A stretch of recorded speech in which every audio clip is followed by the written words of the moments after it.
여러분 안녕하십니까, 백운기입니다. 총선이 89일 앞으로 다가왔습니다. 카운트다운에 들어가면서 일단 사령관들은 대충 정해진 것 같습니다. 한동훈, 이재명, 그리고 이준석, 이낙연. 국민의힘 한동훈 비대위원장을 윤석열 대통령의 아바타로 친다면 거의 지난 대선의 연장전 성격입니다. 아니, 대선을 거슬러서 대선 후보 결정전 때로 돌아간 것 같습니다. 윤석열 후보가 등장하면서 이준석 대표와 갈등을 겪고 우여곡절 끝에 대권을 거머쥐었는데, 이낙연 후보와 이재명 후보는 끝내 앙금을 떨쳐내지 못한 채 오늘에 이르렀죠. 역사가 거꾸로 간 것 같기도 하고 역사가 꼬여버린 것 같기도 합니다. 고 김대중 대통령께서 인생은 아름답고 역사는 발전한다, 이렇게 얘기를 하셨는데, 이런 것도 역시 역사가 발전하는 과정이라고 생각을 해야 할까요? 백운계 정치 1번지 출발합니다. 존경하고 사랑하는 애청자님 여러분, 드디어 백운기의 정어리TV가 쇼핑몰을 열었습니다. 그동안 여러분들께서 백운기의 정어리TV도 쇼핑몰을 좀 만들어줬으면 좋겠다, 이런 얘기를 많이 하셨는데요. 이제 준비를 마쳤습니다. 이름은 정어리몰입니다. 정어리몰의 대원칙은 상생입니다. 가장 좋은 제품을 가장 싼 가격에 드림으로써 생산자와 소비자 모두 윈윈하는 그런 모델을 만들어 보겠습니다. 여러분, 상식 있는 쇼핑, 그리고 쇼핑의 새로운 바다, 정어리몰에서 한번 함께 해보시죠. 여러분이 주인입니다.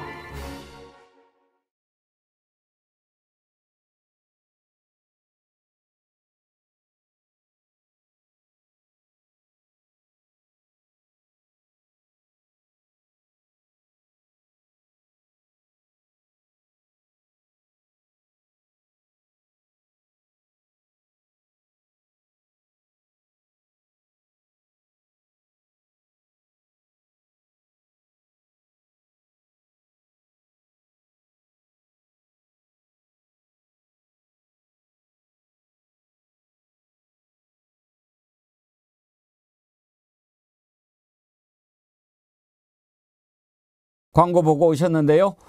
정어리몰 오픈 기념으로 저희가 머플러를 준비를 했습니다. 거기에 제가 이렇게 정어리, 한자로 발을 정 말씀어 이로울리, 올바른 말로 세상을 이롭게 하자, 그런 뜻으로 정어리를 생각하면서 썼는데요. 어제 소개해드리고 아주 폭발적으로 여러분들께서 사랑해 주고 계십니다. 많이 사주십시오. 여러분들께서 올 겨울 이 머플러 한 장 사서 차고 다니시면 정어리 사랑하는 마음 커질 것 같습니다. 그리고 지금 구독자가 14만 5,900명을 넘어섰는데요. 아마 방송 중에 15만 명 돌파할 수 있을 것 같습니다. 15만 명 돌파하면 여러분께 말씀드리겠는데요. 이렇게 기적을 만들어주신 여러분께 진심으로 감사드립니다. 주변에 구독, 권유 많이 해주시고요. 주말에도 만나는 사람마다 우리 정어리TV 구독 많이 얘기해 주십시오. 우리가 힘을 모아서 한번 새롭게 정의와 상식이 바로 서는 나라 빨리 앞당겨 보도록 노력하겠습니다. 여러분이 주인입니다. 여러분이 만들어가는 백운계 정치 1번지 댓글 많이 참여해 주시면 저희가 소개해 드리고 준비한 선물 드리도록 하겠습니다. 디오루시에서 나오는 클렌징 폼, 그리고 한라산 21도 한라산님께서 보내주신 영화표, 기류의 김대중 보실 수 있는 영화표 드리도록 하겠습니다. 선정되신 분들은 저희 더보기란에 들어오셔가지고 이메일로 주소 남겨주시면 저희가 원하는 대로 드리도록 하겠습니다. 자, 오늘 함께 하실 네 분 패널 소개하겠습니다. 윤경호 퓨처미디어 연구소장, 장윤미 변호사, 그리고 김준혁 한신대 교수, 부승찬 전 국방부 대변인 나오셨습니다. 어서 오십시오. 예, 안녕하세요. 반갑습니다. 여러분들을 뵈니까 금요일이 더 싱싱합니다. 속보가 들어왔는데 그것부터 먼저 좀 살펴보도록 하겠습니다. 외교부가 바이든 날리면과 관련해서 MBC 자막과 관련해 소송을 제기했는데, 법원이 MBC 측에 정정 보도를 하라, 이렇게 판결을 내렸네요. 서울 서부지방법원이 외교부가 문화방송을 상대로 낸 정정보도 청구 소송 1심 선고 공판에서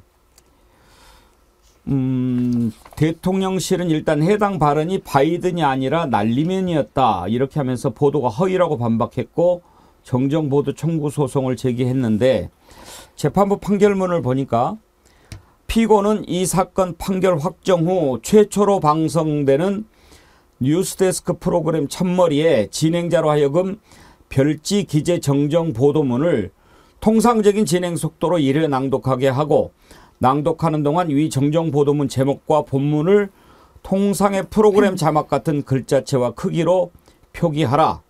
만약에 이 의무를 이행하지 않으면 기간 만료 다음 날부터 1일 100만 원으로 계산한 돈으로 지급할 것. 이렇게 했습니다. 참 언론 이해가 잘 안 되는 판결인데 장윤미 변호사님. 그러니까 지난번에 이걸 전문가한테 한번 감정을 의뢰하지 않았습니까? 네, 진위를 가리기 위해서. 근데 바이든인지 날리면인지 감정할 수 없다 이런 결과가 나왔는데 그러면 재판부가 무엇을 근거로 이걸 정정보도하라고 한 걸까요? 기본적으로 이 소송은 입증 책임이 원고에게 있습니다. 원고라고 하는 건 외교부한테 있다라는 거예요. 그런데 이 소송 상당히 구조가 이상하죠. 정말 정정 보도를 청구하려면 그 보도로 인한 피해자가 원고 적격이 있다라고 표현하거든요. 예. 외교부는 상당히 거리가 있습니다. 그 이야기를 한 건 대통령 본인이셨으니까요. 그래서 이 소송에서는 원고 자격이 있냐 없냐부터 사실 다퉈졌던 소송이에요. 그리고 언론사는요, 기본적으로 특히 적대적인 사실관계를 취재하거나 하면 실체적 진실에 접근하는 데는 한계가 있습니다. 왜냐하면 함구하고 하니까요. 그렇기 때문에 그게 팩트가 아니라면 그 언론사의 보도로 인해서 피해 입은 주체가 입증해내야 됩니다. 그런데 재판부는요, 아마 그렇게 판단한 것 같아요. 법원인이 들어도 모르겠다라고 했다라는 거잖아요. 그러니까 법원에서 풀단을 갖고 있습니다. 정확하게 어떤 사안에 대해서 뭐 부동산이면 부동산 시세 감정을 하는 감정인, 이거를 양 당사자들이 선정하게 되면 좀 편파성이 있을 수 있으니까 법원에서 선정하는 거예요. 그 감정인이 정확한 워딩은 그겁니다. 국회에서 이 XX들, 이 새끼들, 이거는 문제 삼진 않았어요, 사실. 들 승인 안 해주면 바이든은 쪽팔려서 어떡하냐, 인지 날리면은 쪽팔려서 어떡하냐. 감정인이 모르겠다라고 그랬어요. 모르면 왜 모르는데 이것을 바이든이라고 적시해서 보도를 했느냐. 이거 정정하라는 게 재판부의 판단인 것 같은데요. 네. 판결문이 정확히 나와봐야 되겠지만. 그런데 그렇습니다. 정정이라는 것은요, 기본적으로 팩트를 그릇되게 보도했다라는 거예요. 정확하게 알지 못하면 그것은 언론사의 편집권이기도 하고 해석의 영역인 부분이 있는 겁니다. 정확하게 바이든이라는 게 틀렸다고도 보지 못한 거예요, 재판부는. 그런데 정정을 하라고 했다? 좀 제가 봤을 때는 논리적인 간극이 있어서 항소심에서 뒤집어질 가능성이 좀 있어 보이고요. 제가 언론중재위원회에서 중재위원을 한 3년을 했었습니다. 네. 보면 정정을 언론중재 단계에서 받는 경우가 제가 3년 하는 동안 거의 보지 못했습니다. 왜냐하면 이 조정 단계에서 언론사가 틀렸다는 걸 인정하기 때문이에요. 지금 아까 말씀 주신 대로 주문에 통상적으로 방송에 통상적으로 뉴스를 보도하는 그 속도로 본인들이 잘못 보도한 거를 보도하라고 돼 있거든요. 확정이 되면 그 판결이. 그렇게도 언론중재에서 받는 경우 거의 없습니다. 반론을 그나마 인터넷 기사에 붙여주는 경우가 조정의 거의 대부분의 귀결이에요. 그러니까 언론중재를 외교부가 가져가긴 했었습니다. 이 사안도 MBC가 받을 수가 없었던 사안이죠. 그러니까 정정보도 청구를 한 건데 보통은 정정보도 청구를 주의적으로 주장을 하고 예비적으로 반론보도 청구를 하거든요. 이 사안은 서로 물러설 수가 없는 거예요. 그러니까 정정보도만 외교부가 강권을 했던 거고 MBC도 우린 아니다라고 했는데 일단 1심의 결과는 MBC의 완패라고 보시면 되는데요. 이거는 항소심에서 뒤집어질 가능성이 있어 보입니다. 그러니까 일단 전문가가 바이든인지 날리면인지 잘 모르겠다. 네. 이렇게 한 발 빠졌는데 법원은 봐라, 전문가도 잘 모르겠다고 하는데 MBC가 왜 그렇게 자막을 넣냐, 정정해라, 이렇게 지금 한 게 판결의 취지라고 봐야 되겠군요. 그렇습니다. 그러면 지금 판결이 나왔으니까 오늘 밤 9시 뉴스데스크에 오늘 밤 그 9시가 아니죠. 지금 7시 45분쯤 하죠. 뉴스데스크 첫 번째 그러면 정정 보도를 해야 되나요? 그렇지 않습니다. 왜냐하면요, 기본적으로 정정보도 청구에 딱 그 규격이 있는데요. 정정보도를 어떻게 하라라고 할 때 그 시점이 중요하지 않겠습니까? 네. 언론사로서 판결이 확정된 후인 겁니다. 판결 지금은, 확정 후. 예, 오늘은 1심 선고가 나왔던 것이고요. 판결문을 받은 날로부터 14일 안에 아마 MBC가 항소할 겁니다. 그러면 확정이 되지 않고 유동적인 상황이 되는 거죠. 2라운드가 펼쳐지니까요. 그렇기 때문에 오늘 당장 뉴스에서 하는 건 아니고요. 확정이 되면 기본적으로 이런 정정보도문과 반론보도문은 강제성을 위해서 언론사가 안 할 수도 있는 거잖아요. 어느 시점까지 하라고 그랬는데 그 시점을 넘어서 하지 않으면 1일 언중에서는 한 50만 원, 법원에서는 한 100만 원 정도로 간접강제라고 해서 하지 않은 데 따른 금전적인 페널티를 줍니다. 예. 그런데 오늘은 되지 않습니다. 그러면 판결 확정이라면 역시 이것도 대법원까지 갈 가능성이 있다고 봐야 할까요? MBC로서는 항소심에서 만약에 뒤집어지잖아요. 그럼 외교부가 상고, 그러니까 대법원 단계까지 갈 것으로 보이고요. 예. 이거는 서로 어쨌든 법적으로는 끝까지 승부를 보려고 하는 사안인 것 같습니다. 네. 그래도 우리 장윤미 변호사님 오늘 나오셔가지고 네. 언론중재위원도 하셨고 설명을 쫙 해주셔서 아주 이해가 잘 됐습니다. 윤경호 소장도 언론계에 계셨으니까 예. 되게 이제 언론사가 보도한 걸 가지고 정정보도 청구를 많이 하지요. 예. 일단 언론중재위원회를 거치고 그리고 이제 그것이 결렬이 되면 소송으로 가는데 외교부가 일단 언론중재위원회에서 조정 절차를 밟기는 했는데 그게 안 돼서 이제 소송을 낸 거 아닙니까? 그렇습니다. 근데 이번에는 언론중재위를 아예 처음부터 건너뛰어버리는 거죠. 조정 절차를 밟았긴 밟았네요. 밟았어요? 예, 밟았는데 이견을 좁히지 못하고. 그러면 뭐 형식 절차를 거친 거죠. 네. 그러니까 통상 현행 우리의 관련법상 언론중재위원회라고 이름은 돼 있지만 사실상 조정이죠. 네, 맞습니다. 그러니까 이제 정확한 의미의 조정과 중재 뭐 법률적인 용어의 차이가 있는데 그건 뭐 우리 장 변호사님이 설명해 주시는 게 좋을 것 같지만 하여튼 언론중재위에 제출할 수 있는 매체 대상이 정해져 있거든요. 관련 법에. 그리고 관련 보도가 났다는 걸 알았던 날로부터 3개월 이내. 맞습니다. 그리고 보도가 있었던 6개월 이내에 청구를 하도록 되어 있어요. 그러니까 아주 옛날에 있었던 일을 보도했던 거를 내가 뒤늦게 알았다. 그래서 언론중재위에 신청을 하겠다. 이거는 또 안 받아들여지지 않는 거고요. 그리고 또 언론중재위에 무조건 와서 조정 요청을 한다고 받아들여지는 게 아니라 해당 매체에 먼저 정정 보도를 해달라라고 요구를 했는데 그 매체에서 거부를 하면 14일 이내에 할 수 있도록. 그러니까 어떻게 보면 무조건 남발을 하지 못하도록 하는 것도 있고 또 하나는 조정이나 중재는 아시다시피 무조건 소송으로 달려가지 마라. 이제 이 취지인데 이번 경우는 아까 장 변호사님 말씀 중에 핵심이 외교부가 이게 피해 당사자냐. 외교부가 조정이든 중재든 또는 소송이든 이 제기할 당사자냐. 이거부터 우선 논란의 여지가 지금 있는 거잖아요. 그러니까 처음부터 이건 정치적인 목적을 가지고 제기한 소송이고 민사소송이잖아요. 그렇죠? 맞습니다. 네, 민사소송이기 때문에 성격이 좀 다르긴 한데 어찌됐든 이런 거 하나하나가 대통령실과 연결되는 거고 대통령의 발언이기 때문에 이게 정치적인 압박이 되는 거거든요. 그러니까 언론사에 대해서 뭐 마음에 안 드는 보도를 하면 이렇게 소송으로 맞서겠다 이렇게 얘기를 하면 이건 언론 자유에 대한 중대한 침해가 될 수 있는 거예요. 근데요, 김준혁 교수님, 저는 오늘 이 판결도 잘 이해가 안 가지만 전체적인 과정이 참 언짢습니다. 뭐랄까, 핵심을 좀 흐리려고 하는 것 같아요. 저는 굉장히 바보 같은 일이다. 지금 이게 더 공개가 되고 이렇게 압박한다고 해서 윤석열 대통령하고 또 국민의힘에 무슨 이득이 있겠습니까? 설령 MBC가 정정보도를 한다 하더라도 국민들 대다수가 야, 저 사람들 정말 대단하구나. 이렇게까지 언론을 압박하고 사법부를 갖다 통제하려고 하는구나 라는 생각을 할 거 아닙니까? 이미 많이 기억에서 잊고 있거든요. 그런데 이걸 다시 지금 기억에 꺼내서 또 이 새끼라고 하는 이 진짜 이 발언을 다시 생각하게 하고 윤석열 대통령의 그 가벼움 뭐 이런 것들을 갖다 국민들이 다시 되새기게 하는 거 이게 굉장히 바보 같은 일이라고 저는 생각을 하고 있고요. 여기에 더해서 저는 사법부의 신뢰가 급격히 더 추락할 수밖에 없다. 우리가 지금 해방 이후에 한국 현대사에서 어떤 사법 살인, 사법 역사의 어떤 가장 추악한 날을 인혁당 재건이 대법원 사형 판결 날로 일부러 좀 찾아봤습니다. 그랬더니 1975년 4월 8일이더라고요.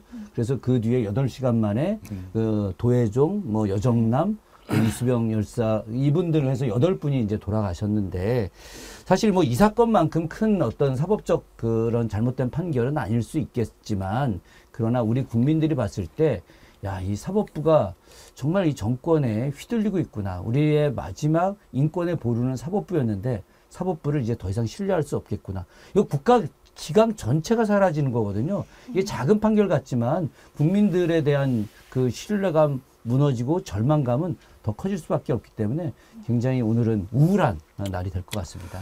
지구아빠 헬리 님이요. 이 당시 하도 난리면이라고 억지 부리길래 세계에서 가장 좋다는 120만 원짜리 헤드셋으로 들어봤는데 바이든 맞았습니다. 수십 번을 들어도 화면의 입모양도 그렇고 이렇게 보내주셨는데요. 그러면은 부승찬 대변인 만약에 최종 확정 판결에서 MBC 정정보도 해라 뭐 이렇게 한다면 그때부터는 난리면이라고 아는 사람은 다 잡아가고 이제 그렇게 합니까? 아니 뭐 그렇진 않고요. 뭐 제가 이제 그 대변인 할 때도 한 20여 건을 언론중재위에 보냈고요. 예. 그 다음에 이제 조정이 불성립돼서 그러고 나서 이제 소송으로 가는데 이게 소송이 다 되는 건 아니고요. 예. 실질적으로 뭐 20건이다 하면 한두 건, 10% 정도는 이제 소송으로 가는 겁니다.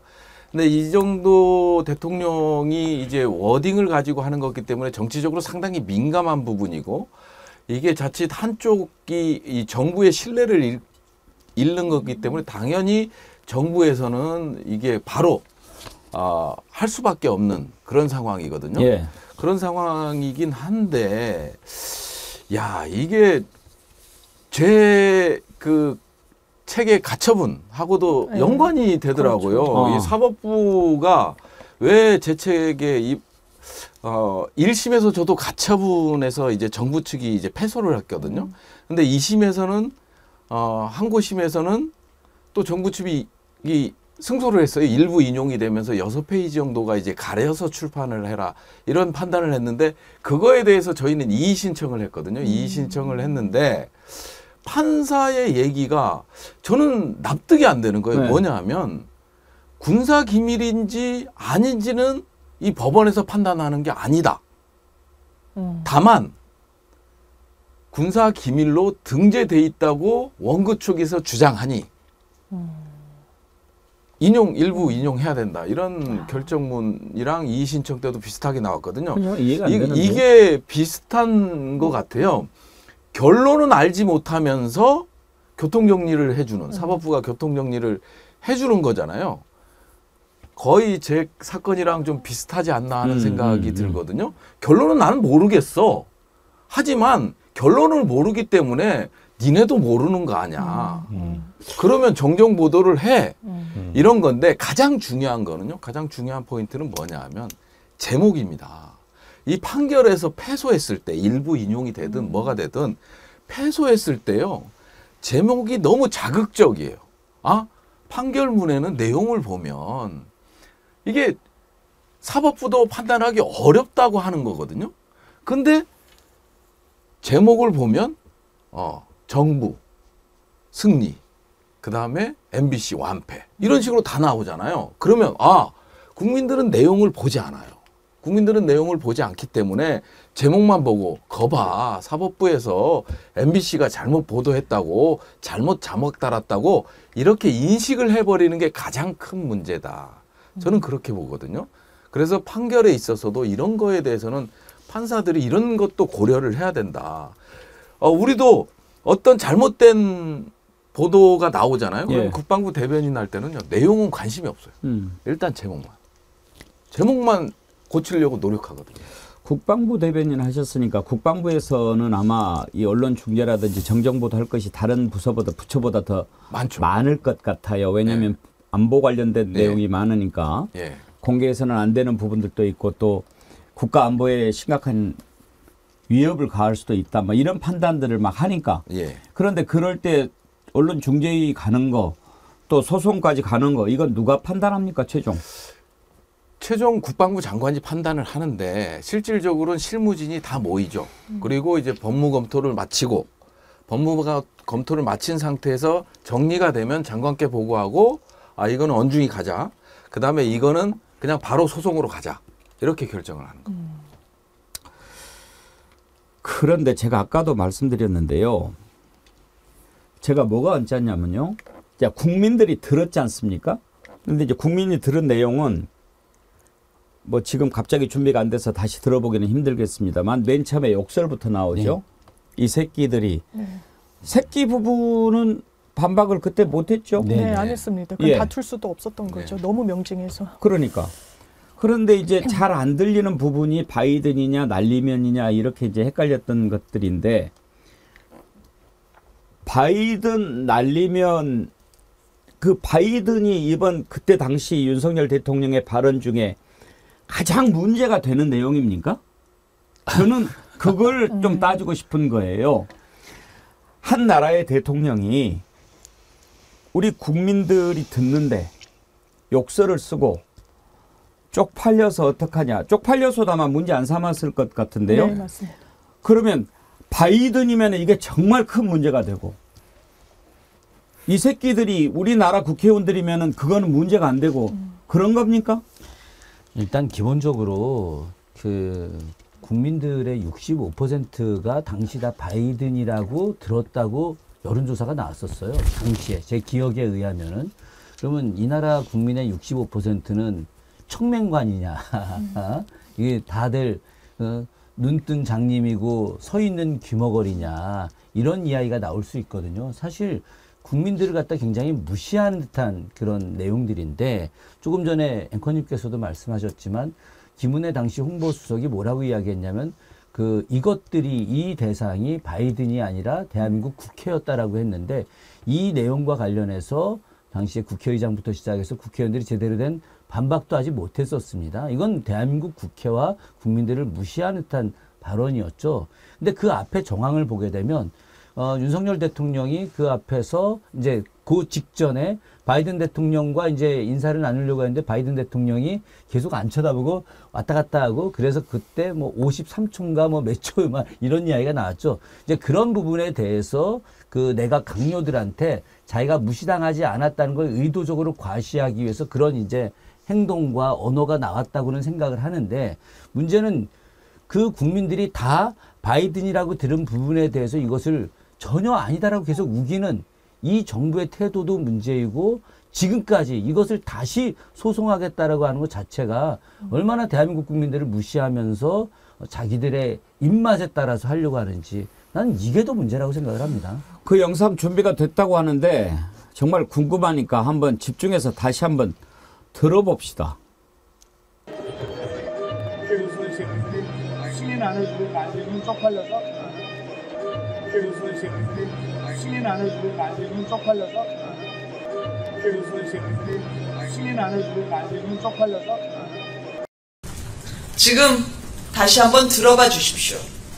국회에서 승인 안 해주고 날리면 이라고 되어 있습니다. 여기서 미국 얘기가 나올 리가 없고 바이든이라는 말을 할 이유는 더더욱 없습니다. 그러니까 바이든이라고 이제 국민들이 많이 들었는데요. 그때 뭐 바이든이냐 날리면이냐 가지고 바이든 들은 사람 날리면으로 들은 사람들 그렇게 했지만 자세히 들리는 거는 이 새끼들이 그다음에 어쩌고 저쩌고 쪽팔려서 어떻게 하냐인데 그 부분에 관해서 윤석열 대통령이 국민 앞에 죄송합니다 사과합니다 한마디라도 했습니까? 그러니까 이거는요.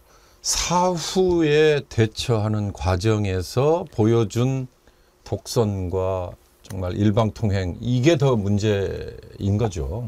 그러니까 우선 김은혜 대변인이 나와서 저 얘기를 한 게 MBC가 보도를 하고 온 국내에 이게 다 퍼져버린 무려 아마 6시간, 7시간 후였을 거예요. 그러니까 이제 그 사이에 나중에 들리는 얘기가 누군가가 외부에서 윤 대통령과 김건희 여사에게 이런 문제 제기를 하니까 뒤늦게서 윤 대통령 또는 김건희 여사가 김은혜 홍보수석을 불러서 이럴 수가 있느냐라고 대노를 했다는 거고, 그 이후부터 이제 저런 어거지 논리가 적용이 되고, 그게 결국 이렇게 외교부가 나서서 민사소송까지 제기하는 여기까지 오는 건데, 제가 아까부터 거듭 말씀드립니다만 이 모든 과정이 결국 언론의 자유에 대한 중대한 침해라는 거죠. 그러니까 MBC가 최초에 보도를 했다고 해서 MBC만 탁 찍어서 소송도 제기하고, 그 다음에 정말 웃기지도 않은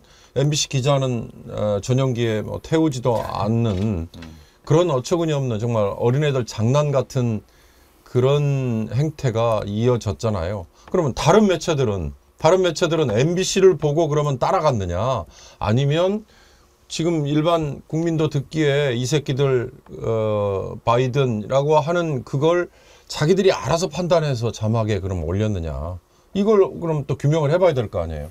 나머지 매체는 문제가 없고 최초 보도를 했다는 MBC만 그럼 뭐 문제를 삼는 건 또 뭐냐.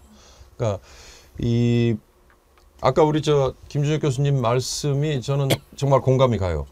많은 분들이 그냥 잊고 있었던 사안인데, 어떻게 보면 또 지나간 사안이잖아요. 다른 일에 그냥 덮였던 사안인데 건드려서 오히려 더 이 윤석열 정부의 언론관, 그다음에 독선 이런 것들이 다시 지금 노정이 되는 그런 결과밖에 안 될 것 같아요. JDID님이 외교부가 이렇게 열심히 엑스포 했으면 엑스포 유치했을 거다, 그렇게 얘기하셨는데요. 참 언짢습니다. 이 국민들한테 이런 부분 가지고 스트레스 주는 게 참 못마땅합니다. 본인의 잘못은 한 번도 인정을 하지 않고 너만 잘못했어, 나는 잘못할 수가 없는 사람이야, 이런 생각을 갖고 있는가요? 잘못을 한 사람이 문제입니까? 잘못을 지적하는 사람이 문제입니까? 장윤매 변호사님, 나 정말 속상하네요. 그러니까요. 저는 이 판결도 좀 이해가 안 되고 정부 태도도 이해가 안 되는데 그런 것 같다는 생각은 듭니다. 외교부가 나서서 정말 국민들 보셨을 때 언짢은 뭐 EXX, 쪽팔려 이런 거에 대해서 딱 함구하고 바이든이라는 말에 엄청 신경을 쓰는 걸 보고 국민 무서운 줄은 모르지만 미국 무서운 줄은 아는구나, 이런 생각이 드는 거예요. 외교부가 왜 본인들이 소송을 해야 된다라고 주장했냐면요. 이 MBC 보도로 인해서 가장 큰 피해자가 외교부라고 했거든요. 그러면서 이 소송을 제기한다는 것 자체도 알리거나 하지 않았습니다. 뒤늦게 알려졌어요. 이게 뭐 떳떳하지 않아서인지 뭐 알릴 사안이 아니라고 판단했었는지 모르겠지만요. 일단 바이든이라고 했을 때 야, 바이든 쪽팔려서 어떡하냐라고 폄훼하는 성격이 있죠. 그랬을 때 이 미국 행정부가 윤석열 대통령을 어떻게 판단할 것인가가 상당히 신경이 쓰였던 거죠. 두렵고 저어되고 이런 부분이 어쨌든 우리는 법률적으로 끝까지 한번 해보겠다라는 판단을 하게 되는데 가장 중심이었다라는 생각이 들고, 이 과정 중에 그러면 사라진 건 국민인 거예요. 저는 바이든이라고 들립니다. 재판부도요. 바이든인지 날리면인지 모르겠으면 그걸 틀렸다라고는 할 수 없는 거예요. 정정보도 대상이 일단 아니라는 겁니다. 이 부분 사법적 판단이 아마 다시 남았을 거고, 외교부도 그리고 윤석열 정부도 국민 앞에 당당해야 되지 않을까. 그래야 뭐 외교 무대에서도 당당해지는 거 아니겠습니까? 제가 갑자기 지금 장윤미 변호사님 말씀 들으면서 이런 생각이 들었는데, 우리 스튜디오 바로 옆이 양화진이지 않습니까? 네. 거기가 이제 절두산 성지예요. 네. 예, 1866년 병인박해 때 이제 저쪽 노량진의 새남토하고 이 두 곳에서 천주교 신자들의 목을 잘랐기 때문에 절두산 성지 이렇게 부르는데, 그때 그 사람들 마지막에 살려주느냐 죽이느냐를 놓고 십자가를 앞에다 놓고 이거를 밟느냐 밟지 않느냐, 밟으면 살려주고 밟지 않으면 밟으면은 살려주고 밟지 않으면 목을 쳤거든요. 근데 지금 이 윤석열 정부가 우리 국민들한테 이제 똑같은 십자가처럼 바이든으로 들리느냐 아니면 날리면으로 들리느냐 이 두 개를 놓고 밟아라. 만약에 너희들이 바이든이라고 들리면 이걸 십자가를 밟으면 너희들은 용서하지 않겠다라고 하는 걸 주문하는 것하고 같은 거예요. 이게 지금 그래서 심각하다는 겁니다. 왜 정부가 이념 전쟁을 넘어서서 이제 우리 국민들한테 강요를 하는 거예요. 강요를. 그러니까 미국이 그렇다고 해서 그러면 이 소송에서 이겼다고 야 대한민국 정부 우리 편이야 박수 쳐주느냐. 미국 다 잊어버리고 있거든요. 지금 다 미국 정부도 잊어버리고 있는데 또 꺼내가지고 아이고 윤석열 정부 얘들은 안 돼 이렇게 나가게 된단 말이죠. 제가 이 바이든 날리면 사건과 관련해서 여러 차례 얘기한 적이 있습니다. 이게 중요한 게 아닙니다라고요. 자, 일단 그건 지금도 기억합니다. 그러면 새끼는 뭐냐? 그것도 미국 의회를 상대로 한 건 아니라는 거예요. 그럼 한국 국회의원을 했다는 거 아닙니까? 그런데 갔다 와서 우리 한국 국회에, 대한민국 국회에 내가 그런 말을 했다고 사과 한마디 했습니까? 하지 않았지 않습니까? 이 문제를 이렇게 그러면 바이든이라고 얘기하고 미국 의회라고 얘기하면 그건 정말 큰 문제고 대통령이 외국에 나가서 한국 국회와 국회의원을 모독하면 그거는 문제가 안 됩니까? 그게 아니지 않습니까? 이 문제를 이렇게 풀어서는 안 된다고 몇 차례나 제가 얘기를 합니까? 문제는 매우 간단했습니다. 국민들이 그렇게 듣고 깜짝 놀랐는데 대통령이 이렇게 하면 다 풀릴 문제였다니까요. 내가 검사 생활을 오래 해서 그런 비속어가 입에 붙었다. 카메라가 있는지도 모르고 그런 이야기를 해서 나갔는데 죄송하다. 앞으로는 더 조심하겠다. 그러면서 국민한테 사과하고 만약에 MBC한테 설사 그런 것이 있었지 좀 봐주지 그걸 그렇게 공개를 해서 대통령 망신 주면 뭐 나라에 좋은 일이 있겠느냐라고 한다면 국민들이 오히려 MBC를 뭐라고 한다니까요. 근데 그런 과정을 거치지 않고 내가 뭐 바이든이라고 했냐 이렇게 나와버리면 듣는 국민들이 어떻게 생각합니까? 그런데 그게 처음이 아니었어요. 그런 식으로 계속 갑니다. 잘못한 것을 인정하지 않습니다. 사과할 줄도 모르고 책임질 줄도 모릅니다. 이렇게 여기까지 지금 온 겁니다. 한 번도 들어보지 못합니다. 국민은 늘 옳다고 말하는 거 정말 맞습니까? 오늘 갤럽 여론조사가 나오는 날이죠. 이번에 나온 걸 보니까요. 또 여전히 59, 33 그대로입니다. 지금 뭐 변함이 없어요. 59, 58, 59 계속 가고 잘하고 있다는 32, 33, 34 여기에서 바뀌질 않습니다. 아예 고착화가 됐죠. 6대 3이. 바꾸려고 노력하지도 않습니다. 다만 이번 갤럽 여론조사에서 부정평가 항목에 거부권 행사를 이유로 꼽은 것이 상위권에 오른 점이 좀 눈에 띄는 것입니다. 긍정평가, 부정평가 지난해 12월 둘째 주하고 비교했을 때 긍정은 2%포인트, 부정평가는 3%포인트 떨어졌지만 이건 다 오차범위 안에 있다고 보고 다만 부정평가에서 경제, 민생, 물가 때문에 대통령 지지하지 않는다가 16% 1등인데 거부권 행사가 10% 그 이유가 2순위가 됐습니다. 그리고 외교 소통 미흡, 독단적 일방적, 전반적으로 잘못한다, 서민정책 복지, 경험 자질 부족, 무능함, 공정하지 않음 이건 여느 때와 똑같고요. 윤경호 의원님, 거부권 행사도 대통령이 거부권 행사하면 안 된다가 국민들의 다수 아니었습니까? 예. 그러면 국민은 늘 무조건 옳다라고 하는 말을 어떻게 해석을 해야 됩니까? 그러니까 그 다수라는 게 사실 디오르백 수수 이전과 이후 거의 변함이 없죠. 그러니까 65에서 70 언저리. 근데 이제 재밌는 건 이 정권 심판론이라는 쪽에 이번 총선에 의미를 부여하겠다 하는 여론조사에서의 결과가 MBS였나요? 여론조사기관. 거기서는 그것 때문에 정권 심판론이 한 5%포인트 정도 올랐다. 이런 분석이 하나 있더라고요. 그러니까 저는 이 특검의 경우는요.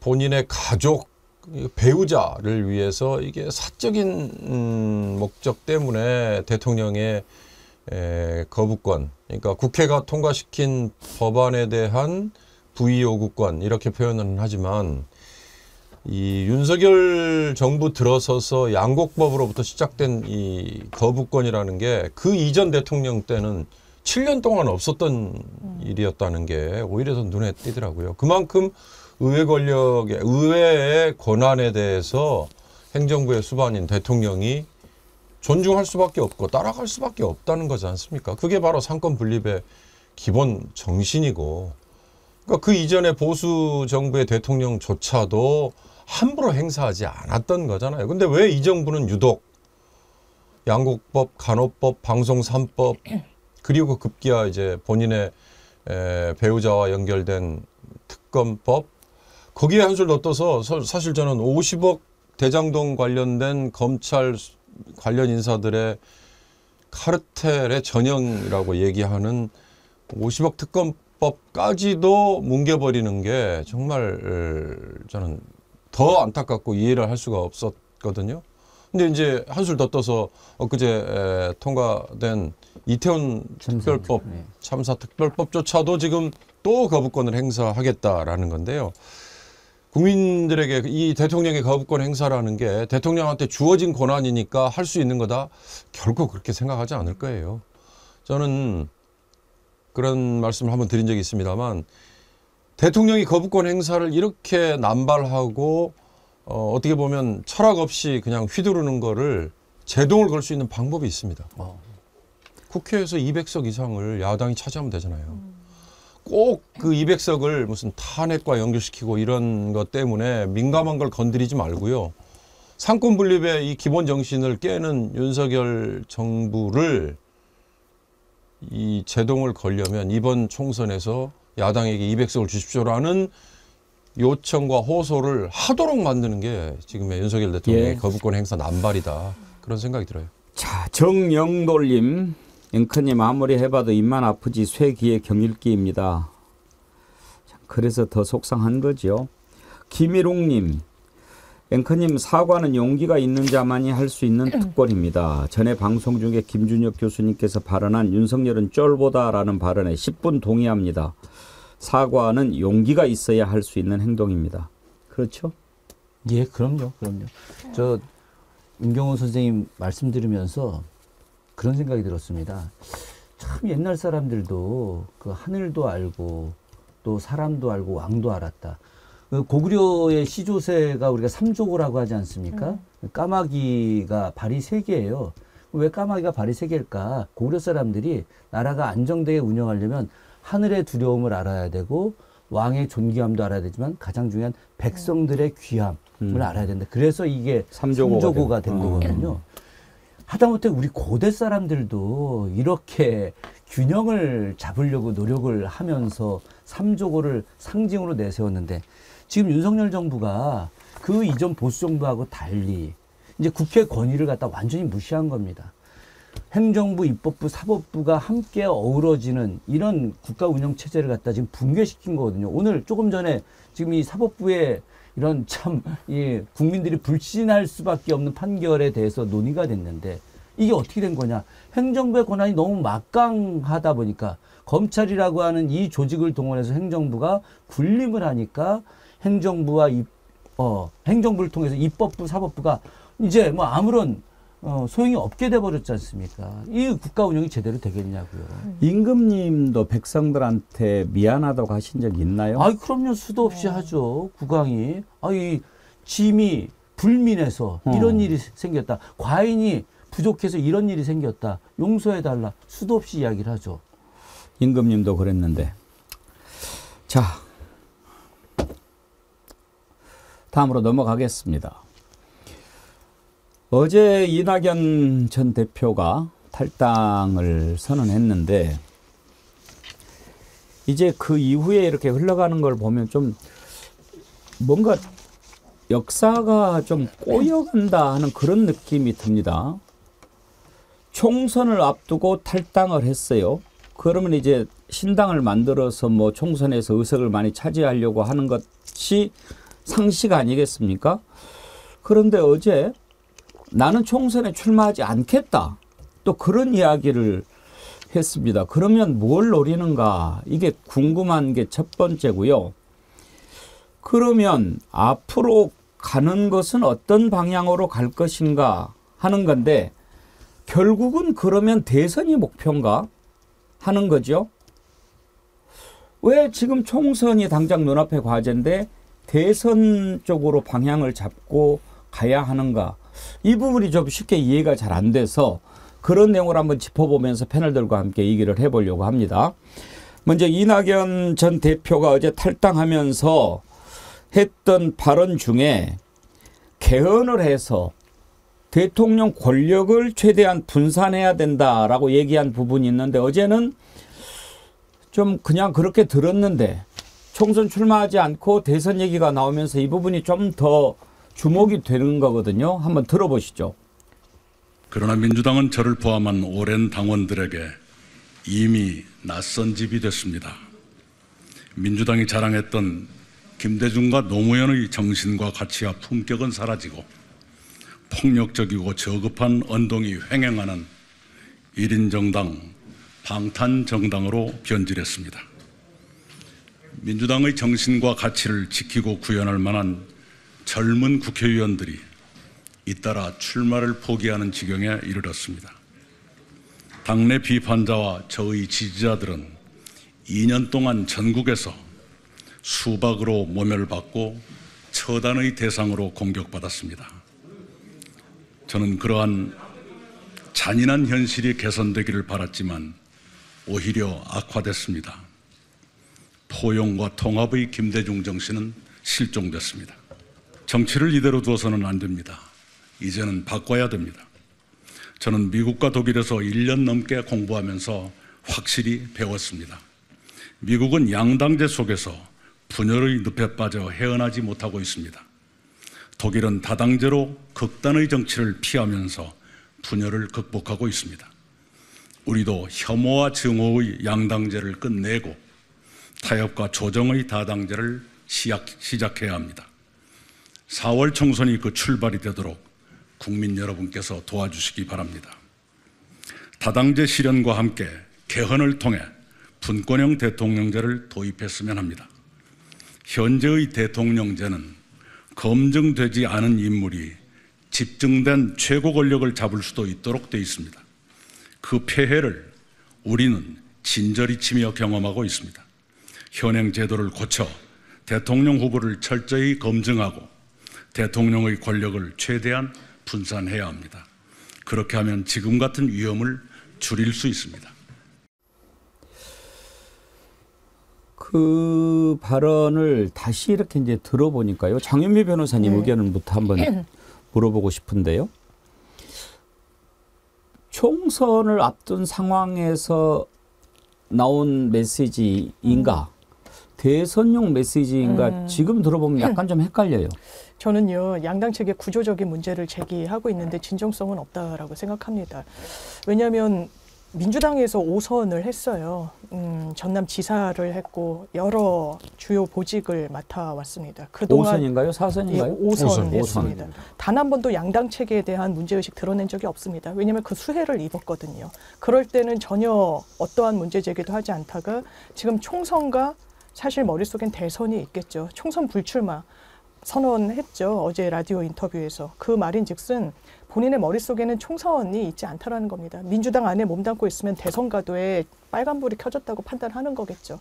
그러니까 큰 틀의 정치개혁을 이야기하지만 본인의 사실 어떤 정치적인 야욕이랄까요? 그런 부분이 녹아져 있다는 걸 왜 국민들이 모르시겠습니까? 그러니까 외부로 민주당 밖으로 나갔을 때 대의와 명분이 없다라고 판단하는 거예요. 호남이 지역 기반이 되어줄 것이다. 호남 민심이 거기에 호응하고 있나요? 전혀 움직이고 있는 것처럼 보이지 않습니다. 지금 국민의힘 인사들은 이렇게 공공연하게 이야기하죠. 그래, 이준석과 아마 합쳐질 거다. 그런데 이준석 밑으로 들어갈 것이다. 라고 이야기합니다. 왜냐하면 주도권을 이준석 전 대표가 갖고 있는 것처럼 보이거든요. 제3지대에선. 그게 이낙연 정치의 마침표인가? 그렇다면 너무나 아쉽다. 이런 생각 듭니다. 일단 그러니까 다당제가 필요하다. 다당제를 가려면 우리 신당을 밀어주세요. 그래야 개헌을 하고 그래서 이제 권력 분산하는 그런 대통령제를 만들 수 있습니다. 이 얘기를 하려고 하는 것 같습니다.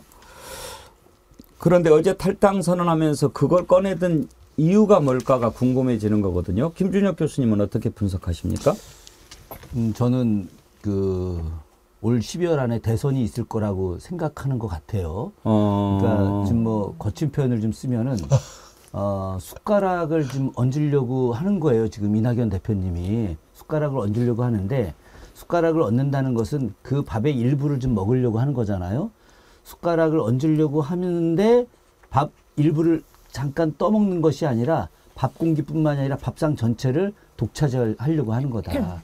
여러 가지 정황으로 봤을 때 윤석열 정부가 올해 분명히 못 간다. 그러면 분명히 12월 말쯤에 뭐 이번 총선 이후에 탄핵이 되든 아니면 스스로가 하야를 하든 어떠한 방식이든지 12월에 대선이 있을 거라고 판단을 하고 그런 과정에서 본인이 굉장히 통이 크게 나는 총선 이런 거보다 어떤 다당제를 만들기 위해서 좀 더 총선에 희생하면서 새로운 정당을 만들고 그 속에서 국민의 지지를 받아서 나가려고 하는 아마 이런 계획을 내부적으로 하지 않았을까. 물론 들어가서 볼 수는 없긴 합니다만은 이런 의도가 어제의 이낙연 전 대표의 모습이 아닌가 하는 생각이 들고요. 관련해서는 제가 또 추가로 더 말씀을 좀 드리도록 하겠습니다. 어제 그 탈당과 관련해서 민주당의 정청래 최고위원도 결국은 대선의 생각이 있는 것 같다 이렇게 얘기를 하더라고요. 한번 들어보겠습니다. 안 되니까 나가는 거 아니겠어요? 그러니까 잘 안 될 때는 일단 쉬는 게 좋습니다. 네. 거기까지입니까? 네, 폭주보다는 우선 멈춤. 그리고 하늘을 한번 쳐다보는 게 더 중요하지. 그러니까 지방선거 때나 대선 때는 국회의원 탈당이 없습니다. 꼭 총선을 앞두고 유독 탈당이 많아요. 그렇죠. 생존형 탈당 뭐 이런 건데 이낙연 전 대표가 언제 오늘 탈당한다고 그러는데 민주당을 박차고 나가는 거 아니겠습니까? 뭐 전과자 발언은 뭐 사과를 했던데 그럼 민주당 반대 방향으로 튀는 거 아니겠어요? 그럼 최종 목표가 뭘까? 저쪽에 가서 대선 경선 하려고 하는 거 아닌가? 저는 그렇게 생각이 들더라고요. 그런데 성공하지 못할 것이다. 윤경호 소장은 어떻게 생각하세요? 저쪽에 가서 이게 중요한 거잖아요. 예. 그러니까 오늘 아침 신문 어디에서는 있대요. 이준석과의 손잡는 걸 낙석연대라고 표현을 하더만요. 이낙연, 이준석 예. 또는 뭐 낙준연대라고 하는 데인데 낙석연대가 조금 더 귀에 들어오죠. 이쪽에서 만든 거예요. 그렇죠. 민주당 쪽에서. 낙석연대를 발판으로 삼아 국민의힘 내에 대권 경쟁에 뛰어들 뭐 이렇게 표현을 했던데 지금 정청래 최고위원 얘기 중에는 저쪽에 가서라는 게 그게 핵심으로 보여요. 저는 이번에 이낙연 전 대표의 이 탈당까지 이제 선언, 그 다음에 흔히 말하는 빅텐트의 핵심은요. 반 이재명 노선에 섰던 사람들 다 모여라. 이건 그래도 이해가 가요. 그런데 이준석까지 들어와서 무조건 뭐 다 뭉치자. 그러면 말씀하셨듯이 무슨 탈당파 연합이냐 아니면 낙천자 연합이냐. NT 윤석열, NT 이재명 그러면 기득권을 가졌던 정치권의 주류 아닌 사람들은 다 뭉치자. 이거 과연 이게 될 수 있을까?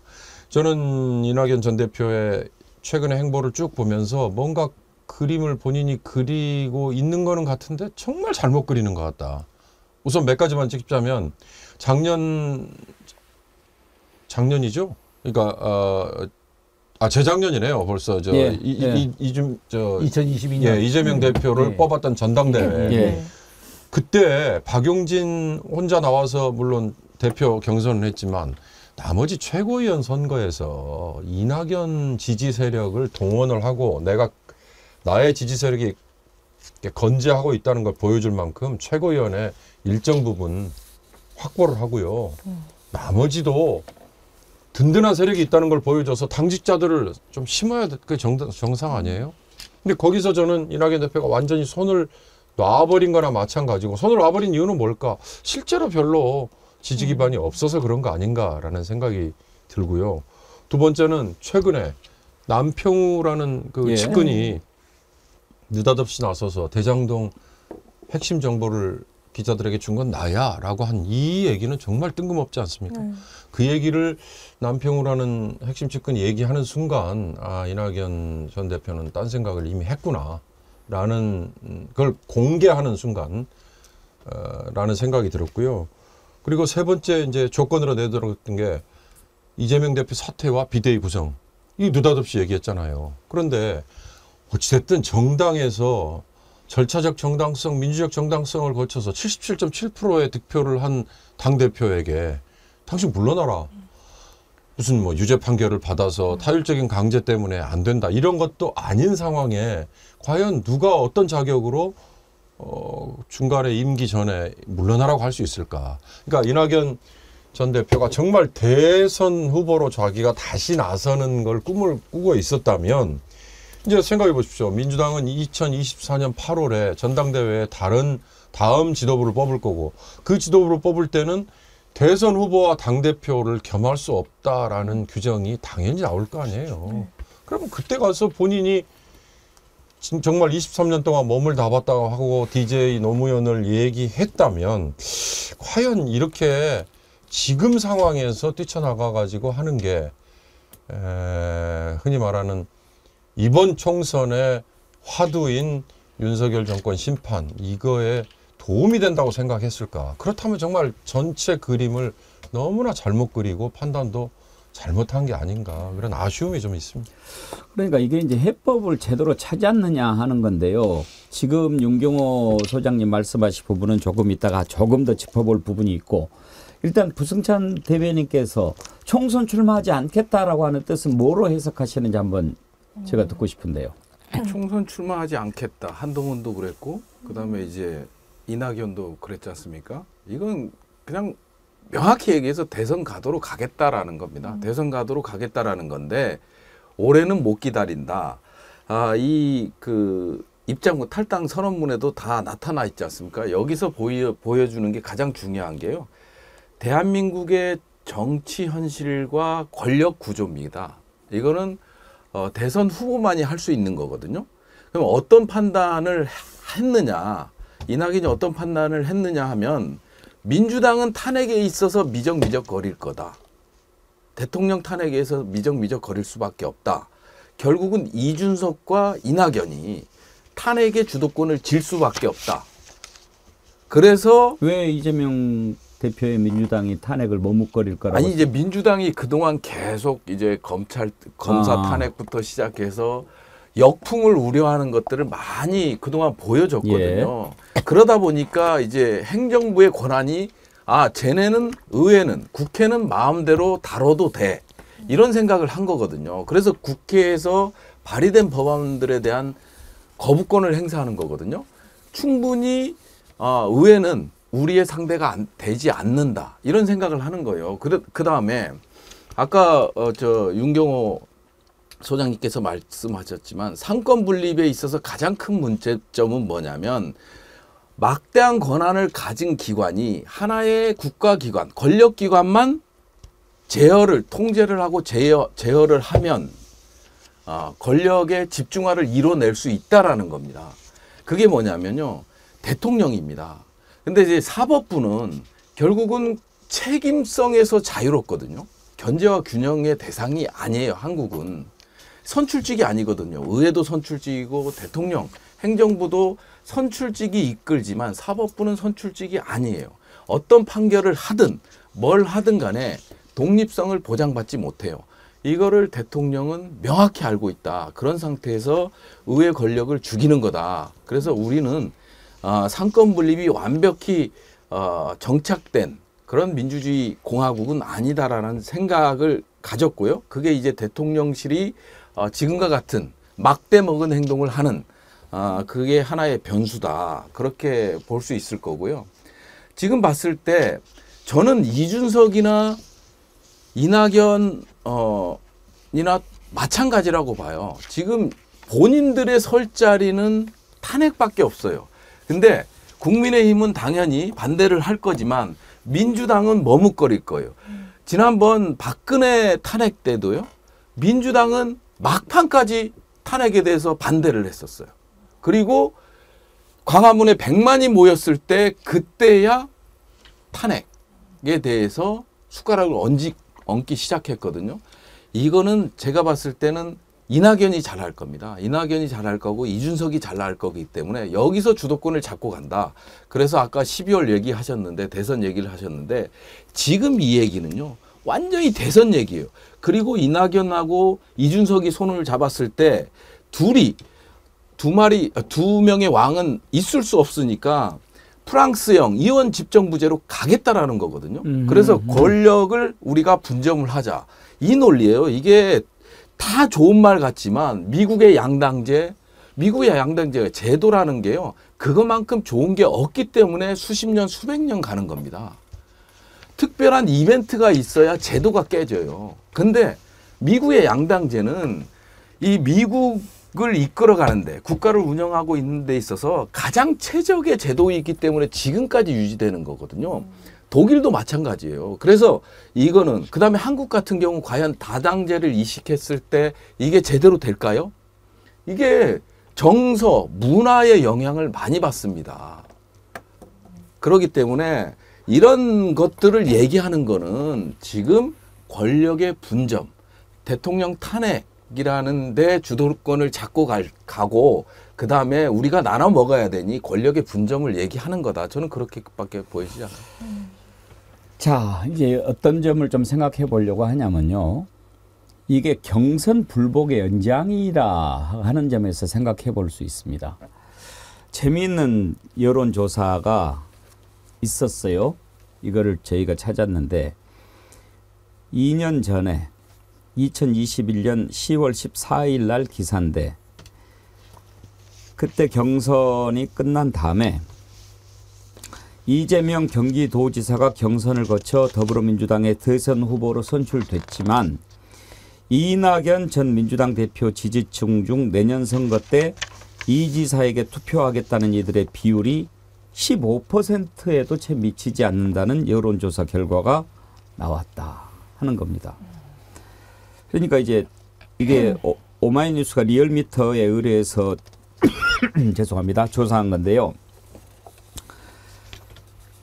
나는 이낙연을 지지했는데 그때 이제 경선에서 이재명 대표가 선출이 됐지만 그래도 못 찍겠다라고 하는 거예요. 그런 것은 선거를 해보면 느껴지고 알아지는 겁니다. 안철수 후보가 그때 단일화했을 때 누구하고 했죠? 그렇게 한 다음에 그날 밤에 미국으로 가버렸잖아요. 문재인. 예, 그때 질 때. 문재인 대통령 질 때. 예. 그게 뭐냐고요. 그러니까 단일화를 해놓고 그날 밤에 가버려. 그러니까 말만 단일화지 나는 너하고 함께 할 수 없다라고 하는 거잖아요. 예. 바로 그런 모습을 보여주는 건데 제가 얼마 전에 영상 하나를 보고 깜짝 놀랐어요. 이낙연 전 대표가 행주산성에서 지지자들과 집회를 했어요. 그 자리에 참석한 한 사람이 무슨 얘기를 했냐면 나 그때 당신이 후보가 안 돼가지고 이재명 안 찍고 윤석열 찍었다고 얘기를 해버리는 거예요. 한번 들어보시겠습니까? 그건 아닌데. 3명의 창준위원장. 뭐가 좀 준비가 잘못됐는데 그거 한번 찾아봐 주십시오. 아니 지금 말씀하시니까 지름길을 모르거든. 안녕하십니까. 저는 그 분당에서 온 작년이죠. 대선 경선 때 대표가 당선되는 순간 저는 민주당하고 결별을 했습니다. 이상하게 됐어요. 뭐 경선도 좀 이상할 것 같고 그래서 그 다음에는 윤석열을 지지를 해가지고 대통령이 됐는데 자, 이제 이낙연 대표 인상이 아주 구겨지는 모습을 봤는데요. 저런 거거든요. 그러니까 저 말을 하면 이낙연 전 대표가 기분이 좋을 거라고 생각했는지는 모르지만, 아니 민주당인데 윤석열 후보하고 싸우는데 내가 지지했던 사람이 이쪽에서 후보가 안 된다고 저쪽 후보를 찍는다? 이게 지금 가장 큰 문제의 한 축이라는 것을 생각을 해야 되고, 또 하나는 이재명 대표를 지지하는 쪽에서는 지금 이재명 대표가 겪고 있는 이 온갖 고초의 출발이 바로 경선 과정에서 이낙연 후보 쪽에서 제시한 대장동 의혹 때문에 지금 이렇게 된 거지. 그 윤석열 후보 쪽이나 국민의힘에서도 맨날 그러잖아요. 아니 그거 우리가 한 거냐? 너네가 먼저 끄집어낸 거 아니냐? 이렇게 얘기를 하잖아요. 지금 이런 앙금을 결국은 털어내지 못하고 오늘날에 와버린 거 아니냐 이거예요. 김준혁 교수님. 저는 뭐 이낙연 민주당 전 대표의 탈당 선언문을 보면서 상당히 좀 아쉬운 게 본인이 이제 당대표로 있을 때 지방선거 특히나 이제 서울시장 보궐선거, 부산시장 보궐선거 관련해서 이렇게 후보를 내게 했다가 끝내 이제 안 된 것 때문에 좀 미안하다 이런 이야기인데, 이게 미안한 게 아니라, 이것도 당연히 미안해야 되지만 본인하고 아주 오랫동안 호흡을 맞췄던 국무총리 당시에 비서실장 했던 분, 또 대선 후보 당시에 비서실장 했던 정운현 씨, 친일 문제 연구가로 유명했던 분이죠. 이 정운현 씨가 윤석열 당시 후보를 지지 선언했잖아요. 이 부분과 관련해서 저는 사과를 당연히 해야 된다. 자기의 분신과도 같은 사람이고 이낙연과 정운현은 거의 한 몸이다라고 생각을 했는데, 근데 정운현 씨가 윤석열 지지 선언했다. 그럼 일반 국민들이나 당원들이 볼 때 아니 이거 후보하고 이낙연 전 대표하고 상의를 하지 않았겠느냐, 아니면 최소 상의를 안 했다 하더라도 암묵적 동의를 하지 않았겠느냐, 허락을 하지 않았겠느냐, 이렇게 생각할 수 있는 거죠. 그러다 보니까 당시에 굉장히 많은 사람들이 아까 저 영상에 나왔던 사람처럼 우리는 이재명 지지하지 않고 윤석열 지지했다. 그게 바로 0.73%를 뛰어넘을 수도 있었다. 그런 측면에서 보자면은 이번 대선에서의 패배의 원인의 한 축이 바로 그런 이낙연 대표의 적극적 대선의 지지, 참여, 이것이 부족하지 않았겠느냐 하는 생각이 들기도 하고, 제가 하나만 더 말씀을 드리면은 역사를 공부하다 보면 미래가 보인다는 말이 제가 요즘 계속 들어요. 제가 역사 공부해서 하는 이야기가 아니라 이낙연 대표는 지금 김대중 대통령이 되고 싶어 하는 겁니다. 그런데 김대중 대통령이 되는 게 아니라 마지막에 윤보선 전 대통령이 되는 것 같다. 아까 뭐 이원 집정제 뭐 이런 이야기 했는데 5.16 군사 쿠데타가 일어난 가장 결정적인 이유는 바로 윤보선 대통령과 장면 총리의 불화 때문입니다. 그래서 윤보선 대통령은 분명히 내각 중심 제도임에도 불구하고 장면 내각의 총리가 국가 수반의 역할을 함에도 불구하고 대통령이라는 이유로다가 엄청난 충돌과 갈등을 빚게 했어요. 그러다 보니까 당시 제2공화국이 제대로 운영되지 않고 그것이 5.16 군사 쿠데타의 빌미가 되게 된 거죠. 그러다 보니까 당시 1963년에 박정희 당시 대통령 후보하고 윤보선 대통령이 이제 대통령 선거 붙었을 때 질 수밖에 없었던 상황이었죠. 그러다가 윤보선 대통령이 마지막에 어떻게 됐습니까? 서울의 범 영화 지금 다 보셨지만 전두환 군사정권 들어섰을 때 전두환 군사정권을 적극적으로 지지해 준 사람이 누구예요? 윤보선 전 대통령이었거든요. 그래서 당시에 우리 국민들이 윤보선이란 이 훌륭한 분이 전두환을 지지하기 때문에 전두환 훌륭한 사람이구나라고 하는 착각에 빠지게 만들었단 말이죠, 이게. 그래서 좀 이런 식의 모습으로 가지 말고 좀 더 큰 국가의 어른으로 남기 위해서 다시 민주당과 상생하는 모습을 보이는 것이 저는 그분과 국가의 미래를 위해서 더 좋을 것이다라고 생각을 합니다. 이낙연 전 대표가 이준석 전 대표와 함께 갈지 어떨지는 확실히는 모르겠습니다. 지금은 갈 것 같은데 일단 이낙연 전 대표가 탈당 선언하고 나니까 또 이준석 전 대표 입에서 또 다른 소리가 막 나오기 시작합니다. 뭐 계속 그렇게 엄중낙연 이렇게 가면은 같이 못한다 이런 얘기까지. 아니 집을 나와버렸는데 이제 어쩌라고 하는 얘기인지 잘 모르겠습니다만. 근데 이제 장유미 변호사님, 네. 저는 좀 걱정하는 부분이 그겁니다. 지금 이번 총선의 가장 핵심이 뭐냐? 저는 이 정부에 대한 심판이 돼야 된다고 생각하거든요. 근데 다당제, 개헌, 대선 이런 얘기가 나오면 그 초점이 흔들릴 것 같다는 생각이거든요. 맞습니다. 이번 총선은요. 누가 뭐래도 윤석열 정부의 실정을 점검하고 채점하는 선거예요. 그러니까 국민의힘에 불리하잖아요. 근데 국민의힘이 지금 어떻게 하고 있습니까? 보수 언론은 어떻게 하고 있습니까? 윤석열 대통령 자체를 지워버리고 있습니다. 그 대체제로 한동훈이라는 세련된 윤석열이라는 칭호를 받는 인물을 내세우고 있죠. 일각에서 이렇게 이야기하더라고요. 아마 대통령 지지율이 너무 낮아서 총선을 앞두고는 대통령이 점점 사라질 거야. 공식 무대에서 많이 나오지 않을 거야. 일단 김건희 여사 나오고 있지 않죠. 윤석열 대통령 나와도 보수 언론에서 특히 다뤄주고 있지 않습니다. 제가 좀 놀랬던 게 제가 한 방송에 나갔는데 신년사를 다루는데 대통령 신년사 자체를 다루지 않더라고요. 한동훈 신년사를 다뤘습니다. 어허. 그게 저는 한 단면이자 그거라고 생각했어요. 지금 정확하게 지적해야 될 때입니다. 왜냐하면 국민들이 고통받고 있으니까요. 윤석열 대통령 뭘 했습니까? 국가 안보는 너무 무섭고 전쟁이 언제 일어나도 이상하지 않다라고 북한에서 계속 이야기합니다. 민생은 어떤가요? 부자 감세 어마어마하게 해주고 있죠. 지금 그렇다면 살기 나아졌습니까? 낙수 효과 있었나요? 점검되지 않고 있습니다. 아우성 치고 있는데 모르겠습니다. 정치 구조 개혁도 당연히 필요하다고 생각하지만 소구력이 많지 않을 겁니다. 그리고 그 말이 더 소구력이 이낙연 전 대표 입에서 나왔을 때 없는 이유는 그게 진정성이 있다라기보다는 뭔가 장막처럼 느껴져서요. 본인의 욕심을, 정치적인 욕심을 가리는 장막으로 보여서라고 생각합니다. 제가 아까 이낙연 전 대표 지지자들 말씀 주셨을 때 뭔가 있었는데 해서 기사 하나를 좀 찾아봤어요. 예. 2022년도 3월 3일 대선 직전에 있었던 기사입니다. 이낙연 지지 모임, 오소리, 문꿀 오소리라는 지지 모임이 있어요. 팬클럽이. 16,175명이 윤석열 지지 선언했습니다. 그걸 사실상 방치했죠. 16,000명이 넘는 본인의 지지자들이 국가를 위해서 2번을 찍겠다라고 선언문에 기재를 했습니다. 그때 어떤 태도 취하셨습니까? 민주당을 위하는 길을 취했나요? 아니면 본인의 정치적인 이득을 취하는 길을 취했나요? 그런 흐름을 봐왔기 때문에 꽃길에서만 정치했던 그 부분 평가가 대단히 야박하기 때문에 지금 그 끝도 얼마나 본인 희생을 할 것인가. 이준석이요? 본인은 대선 욕심이 왜 없겠습니까? 둘이 부딪혔을 때 지금부터 험한 소리 듣고 있는데 그 끝이 어쩔까요? 서로 양보할까요? 이낙연 전 대표 이준석한테 양보할 수 있습니까? 아마 없을 겁니다. 그렇다면 빅텐트라는 게 얼마나 공허해지겠습니까?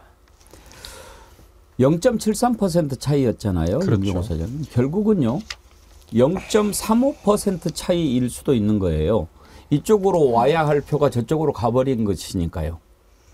거기에다가 안철수 보수 진영의 후보가 윤석열과 단일화 선언을 했을 때 심상정이라는 범진보 진영의 네. 후보는 또 계속 끝까지 뛰었잖아요. 80만 표를 가져갔잖아요. 나중에 뭐 들리는 얘기로 윤석열 후보와 심상정 후보가 어린 시절부터 잘 아는 사이였고 뭐 개인적인 친분이 어떻고 이런 얘기까지 나와서 본질이 흐려져 버리는. 그러니까 이게 범보수 진영, 범진보 진영의 대결이었다면 심상정 후보도 안철수 후보가 사퇴를 했을 때 사퇴를 했다면 어떻게 됐을까 이렇게 안타까워하는 분들도 있죠. 이미 지나간 얘기 가지고 뭐 하는 거 의미가 있을지 모르겠습니다만 저는 우리 장현민 변호사님 얘기에 귀가 번뜩 뜨이는 것 중에 하나가요. 지금 윤석열 대통령의 노출이나 등장을 줄이고 있다. 가능한 의도적으로 그걸 막고 있다라는 그게 대통령실이나 또는 이번 선거를 기획하는 어느 세력이 그림을 그리고 있는 거라면 정말 이건 무서운 거다. 그러니까 강서구청장 보궐선거라는 일개 구청장 선거 때 정말 때린 매가 아프다고 그랬잖아요. 그래서 혁신위가 등장하고 결국 지금 한동훈 비대위가 등장한 것도 그 연장 아닙니까? 거기에 지금 김건희 배우자의 노출도 지금 거의 제로이잖아요. 아까 윤석열 정권 심판론이 조금 더 오르고 있다 숫자가 라고 하는 게 거부권 행사 이거 안 된다. 디오로 백 받는 모습 보니 정말 이거 안 되겠다. 혀를 끌끌 차게 만드는 거잖아요. 그런데도 불구하고 점점 선거가 쉬운 민주당 입장에서 또는 야당 입장에서 쉬운 게임이 아니구나라고 하는 게 대한민국의 이 보수의 본류를 자임하는 세력들이 그중에 물론 언론도 일부 있고요. 정말 윤석열이라는 이 대통령으로 그대로 가다가는 정말 보수가 괴멸할 수도 있을 것 같다라는 위기의식을 느낀다. 이런 말을 요즘 많이 해요. 그래서 최근에 지금 윤 대통령이 하고 있는 그 민생경제 뭐 설명회, 흔히 말하는 부처별 업무보고에서 주르륵 내놓는 정책들, 엊그제 재개발, 재건축 푼 거, 그 이전에 물론 관련 이전에 훨씬 나온 거지만 공매도 금지, 그다음에 금융투자소득세 전격 폐지, 더 중요한 건 다주택자에 대한 중과세를 한시적으로 지금 폐지하겠다고 했던. 그러니까 기본적인 이 경제 정책과 조세 정책의 철학을 흔들어 버리는 이런 것들에 대해서 한번 보세요. 보수 매체라고 하는 신문들이 모두 다 아주 비판을 했거든요. 그러니까 저는 장 변호사님의 말씀에 연결해서 그런 전략을 지금 쓰고 있다면 이건 정말 굉장히 어떻게 보면 무서운 거고 민주당과 야당과 이 반윤석열 진영에서 대충 덤볐다가는 정말 낭패를 당할 수도 있을 것 같다. 근데 그 낭패라는 게요. 이 강서구청장 보궐선거 전까지 보여준 그 행태를 한번 보십시오. 아까 제가 거부권 행사 남발이라고만 표현을 했는데 사명권 가지고 정말 과도한 그 장난을 치는 거 여러 가지를 감안해 보면 이번 총선이 얼마나 정말 대한민국의 미래를 위해서 중요한 건지 잊어서는 안 된다는 말씀만 거듭 강조하고 싶습니다. 순당 5,500님께서 심상정 의원 빗대서 심술정 이렇게 해주셨는데 사실 정의당의 몰락이 심상정 의원의 그때 대선 완주로 뺏어간 80만 표 거기하고도 연관이 없다고 볼 수 없을 거예요, 부석찬 대변인. 예, 맞습니다. 이게 전적으로 이제 보수 쪽에서는 이게 단일화에 성공하고 그 다음에 오히려 진보 쪽에서는 그게 이루어지지 않고 결국은 상대방을 공격하는 그런 행태가 나타났잖아요. 그러다 보니까 상당히 영향을 미쳤다. 엄청난 영향을 미친 거는 뭐 부인할 수 없는 사실이고요. 그 다음에 진짜 이게 민주당이나 이쪽 진보 쪽에서 조심해야 될 게 지금 나오는 정책, 아까 윤경호 소장님께서도 말씀하셨지만 이 헌법의 틀을 건드는 거거든요. 뭐 의무사항 뭐 있잖아요. 병역의 의무 같은 것도 있고 병역의 의무 같은 경우는 이제 정신전력 강화라는 이런 걸 통해서 뭐 흔들기도 하고 그 다음에 뭐 부동산 이 정책을 건드는 거 특히나 이제 30년 지난 건물에 대한 뭐 재건축 이거를 일괄적으로 다 승인해주는 그 다음에 뭐 공매도 같은 경우는 정말 이 주식을 하는 서민들 입장에서 봤을 때 최고의 금지는 정책이거든요. 이건 부인할 수 없습니다. 이건 최고의 정책인데 그걸 건드는 거. 결국 국민들이 그러니까 이제 서민들이 이걸 해줬으면 좋겠다. 난 이거 하나인데 난 이 아파트 하나인데 왜 저건 재건축이 안 되지? 이럴 때 거기에 침투를 하는 거거든요. 그런 욕구에 침투를 하는 거기 때문에 상당히 민주당 쪽에서는 경계를 해야 된다. 그런 국민의힘 총선 전략 자체가 헌법을 유린하는 것으로 보일 수 있는 부분이 많은데도 불구하고 이렇게 간다는 거는 결국은 총선에서 윤석열 정부에 대한 심판론이 사그라들 수도 있다. 그래도 내가 먹고 사는데 내가 제약을 받는데 풀어주는 정부인데 이렇게 느끼는 순간 정말 어려워진다. 경각심을 좀 가질 필요가 있다 말씀드립니다. 제가 할 이야기를 우리 그대로 하셨는데 저는 그런 생각을 좀 했어요. 진짜 이거 헌법을 흔들고 있다. 왜 그러냐면 우리가 이제 국민의 4대 의무 이야기할 때 지금 이제 그런 거 안 배우잖아요. 우리 어려서 중고등학교 때는 다 배웠는데 배웠죠. 근로의 의무, 교육의 의무, 국방의 의무, 마지막이 납세의 의무입니다. 세금을 내야 되는 게 국민의 의무인데 세금을 자꾸 안 내게 만들려고 하는 거죠. 그런데 이 세금을 누구한테 안 내게 만들려고 하는 거냐? 부자들 안 내게 하려고 하는 거예요. 그러니까 부자들을 안 내게 하면서 어지간한 사람들도 안 내게 만드는 방식들. 선거에서 제일 유리한 건 내가 지금 당장 돈 안 나가게 하는 것들. 이때가 사람들이 저거 막 독재하고 저거 막 흔들고 하는데 나하고는 크게 문제 안 돼. 나처럼 뭐 일반적으로 사는 사람들 문제 안 되는데 나 이거 종부세 확 줄어들었네. 나 세금 확 줄어들었네. 아 그러면 좋은 거야. 이렇게 이야기하지 않습니까? 나 지금 아파트 저 30년 넘었는데 원래 40년 돼야지 안전진단 하고 그러거든요. 제가 사는 아파트가 지금 30년 넘은 아파트인데 딸랑 한 동짜리예요. 좋겠네요. 아니지. 한 동짜리여서 용적률이 올라가야 재건축을 하는데 우리 동네 그 아파트 아주머니들이 제가 좀 방송도 나가고 좀 뭐 이름도 있고 하니까 교수님 우리 아파트 재건축 어떻게 안 되냐 그래서 제가 무슨 힘이 있습니까?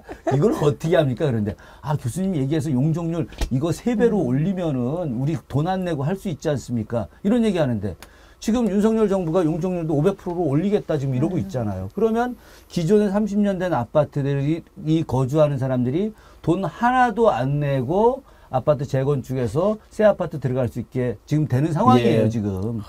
이게 바로 총선 내 굉장히 아까 중요한데. 윤경호 소장님 말씀하셨듯이 요즘에 윤 대통령은 안 보이고 한동훈만 보인다라고 하는데 딱 보일 때는 이제 그런 식의 선심.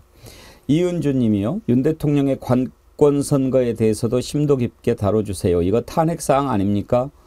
노무현 대통령을 궁지로 몰아 결국 허망하게 그분을 잃게 했던 시발점이 될 수도 있었던 사안 아닙니까? 그런 지적해 주셨는데 이렇게 노골적으로 선거에 개입하면 반드시 문제가 되겠지요. 그리고 아까 김준혁 교수님 4대 의무 얘기할 때 요즘에는 이제 오래돼서 좀 간감한데 국방의 의무가 병역의 의무가 사실은 더 맞죠. 병역의 의무. 우리 때는 국방의 의무로 배웠는데 좀 헷갈리기는 했어요. 근데 정확히는 국방의 의무라기보다는 이제 의무는 병역 납세 조세 병역 납세 교육 근로 이렇게. 제가 그래서 서울대학을 못 갔군요. 제가요 이게 얼마나 위험하냐 지금 그 정부에서 하는 정책들이 얼마나 위험하냐면요. 제가 실례를 한번 저희 할머니가요 선거 이제 총선이 있어서 투표장을 가는데 그때가 이제 노태우 때였던 것 같아요. 노태우 정부 때인데 노태우 정부 때 이제 노태우를 엄청 비판하는 거예요. 주변 사람들이 그래서 이번에 정권 심판해야 된다 막 이렇게 됐거든요. 근데 이제 할머니 이제 투표 잘하고 오셨어요. 그래서 몇 번 찍었냐? 그랬더니 몇 번 찍으셨어요? 제가 여쭤봤어요. 그랬더니 딱 하시는 말이 1번 한금무시라고 했거든. 금옷 이렇게 금을 긋는다. 1번을 찍었대요.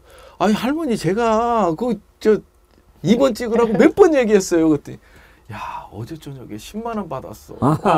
이 얘기를 하시는 거예요.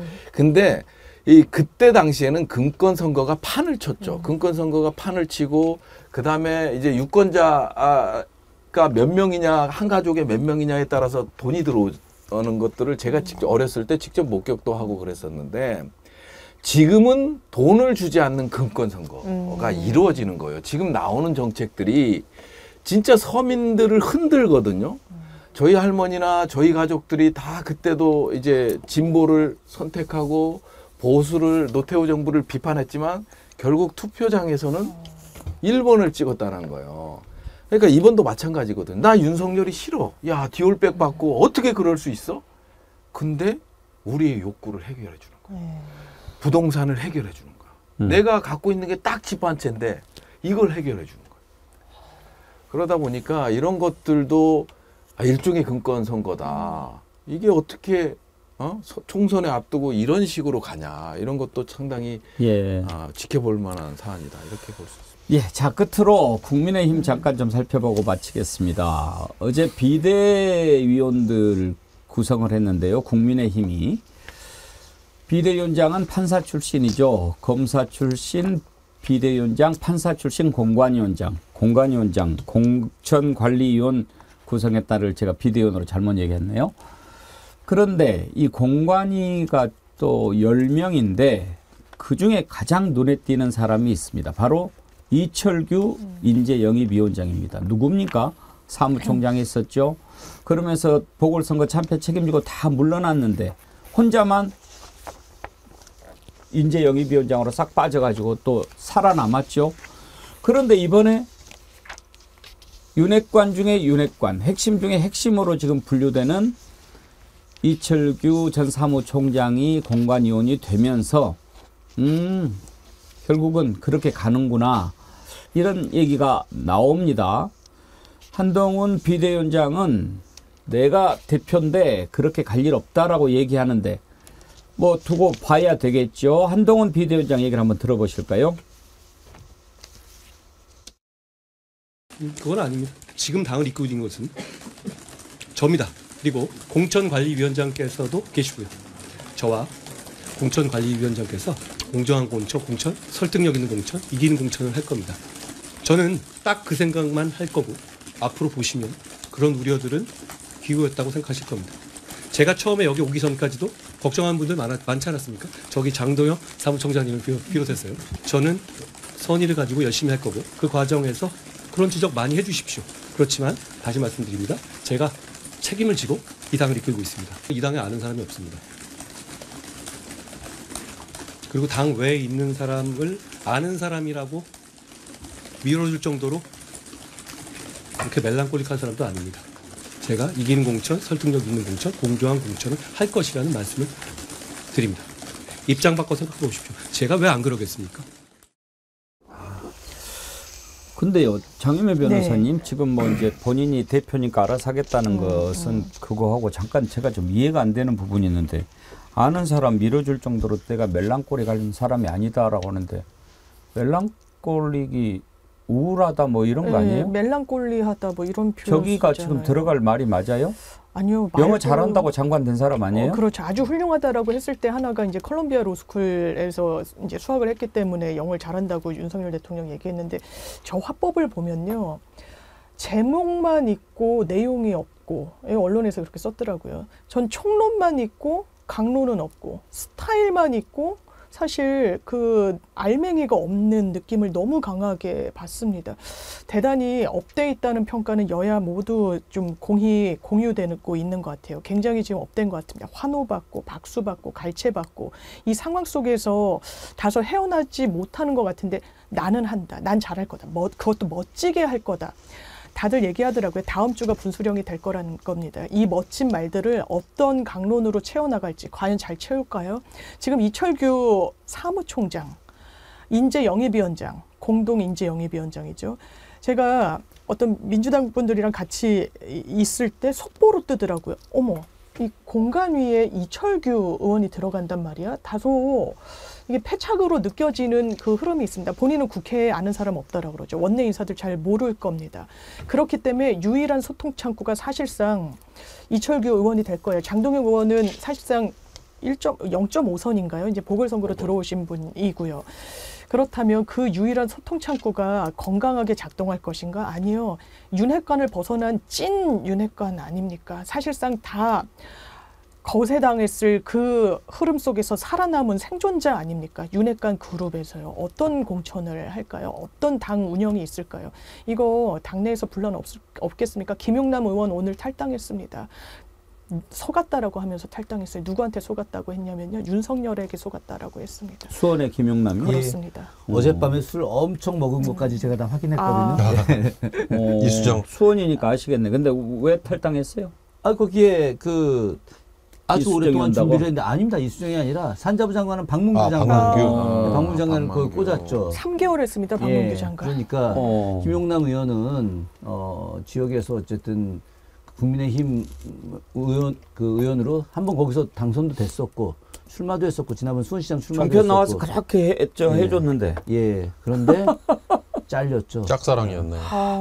어제 보좌관이 제 1년 후배인데, 이 친구가 아주 술 엄청 먹고, 보좌관 친구가 저한테 전화 와갖고, 형, 어제 이렇게 됐는데 오늘 탈당한대. 그래서 어떻게 한다니? 그랬더니 수원 떠난대. 그것까지 확인했습니다. 지금 참 멜랑꼴리 하겠네요. 그게 멜랑꼴리죠. 그게 딱 어울리는 표현이네요. 네. 근데 그게 무슨 뜻으로 들려요? 왜 그걸 멜랑꼴리라고 저는 남독 해석이 안 되던데요. 해석이 안 돼요. 그러니까 영어 쓰면 멋있게 보인다. 그래서 하나 갖다 붙인 건가? 멜랑꼴리가 아니고 아리까리 아닌가? 자꾸 그 멜랑콜리한 사람이 아니다라는 말을 처음 쓴 게 아니더라고요. 그 전에도 나는 그렇게 멜랑콜리한 사람이. 근데 이제 또 영어 한다고 멜랑콜리하다는 발을 우리가 하는데 멜랑콜릭하지 않다고 또 하더라고요. 제대로 된 영어는 형용사형으로. 근데 왜 멜랑콜리라는 단어를 거기에다 붙이는지 아무리 들어도 이해가 잘 안 됐어요. 그러게 말입니다. 그러니까 뭔가 뭐 말로는 내가 뭐 한 솜씨 한다 이거에 너무 지금 빠져 있는. 그러니까 아마 한동훈 비대위원장도 관종 스타일 같아요. 이제 본인이 뭔가 이렇게 주목을 받지 못하면은 지금 못 견디는. 그러니까 말 한마디 하면 그게 뭐 언론에서 뭐 관심을 가져주는 것 같고 뭐 옷 하나 입고 가면은 뭐 어떤 것 같고. 근데 뭐 본론으로 돌아오면요, 결국 공관위원회 이철규 그 얘기는 아까 앵커께서 잠깐 말씀하셨습니다만 이철규 의원은 뭐예요? 윤핵관의 핵심이라고 그래서 지금은 찐윤이라고 그런다면서요. 예. 나머지는 다 쳐냈으니까. 권성동 뭐 잠복시켰죠. 장제원은 지금 불출마시켰죠. 김기현 쫓아냈죠. 남아있는 게 이철규 혼자인데 그 얘기는 뭐냐? 윤 대통령의 뜻이 그냥 직방으로 연결될 수 있는 창구다 이거잖아요. 그러면 앞으로 공천에서 검사 출신들 얼마나 박을 거냐. 이게 이제 첫 번째 관건. 두 번째, 윤석열 사단이라고 얘기되는 검사 아닌 사람들도 얼마나 박을 거냐. 근데 이걸로 모든 게 좌우되겠죠. 저는 한동훈이라는 비대위원장이 물론 법무장관 했습니다. 그렇지만 윤석열의 아바타라고 얘기할 수밖에 없는 건 검사 윤석열 밑에 매번 쫓아다니면서 무슨 2인자인지 3인자인지는 모르지만 밑에서 수화 노릇을 했던 그 이미지가 그대로 투영돼 있잖아요. 그러면 아니 아무리 대통령을 검사 출신을 뽑았다 한들 지명직 여당 대표도 또 검사냐. 이 말에 나는 국민들이 굉장히 반감을 가질 거라고 생각했거든요. 근데 그게 많이 지금은 가려져 있고 희석됐죠.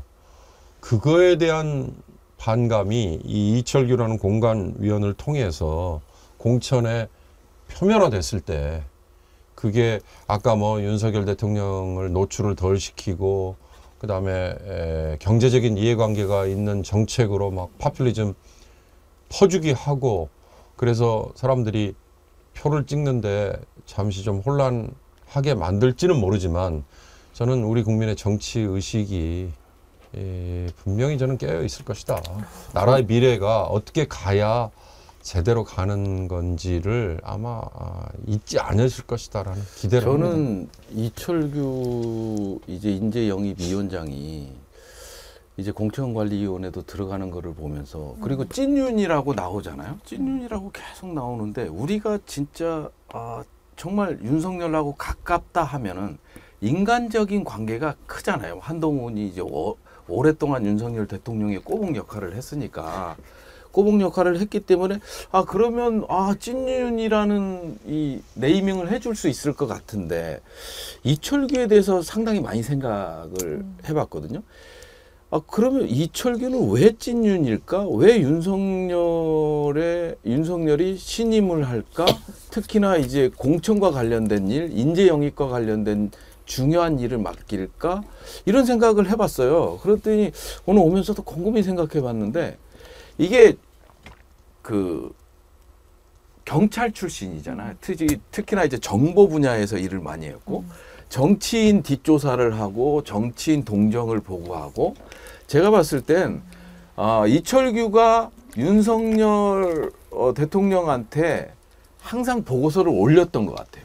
국민의힘에서 어떤 사람을 제거해야 될지, 어떤 사람이 윤석열한테 해가 되는지 이런 것들을 정보를 끊임없이 올렸던 것 같아요.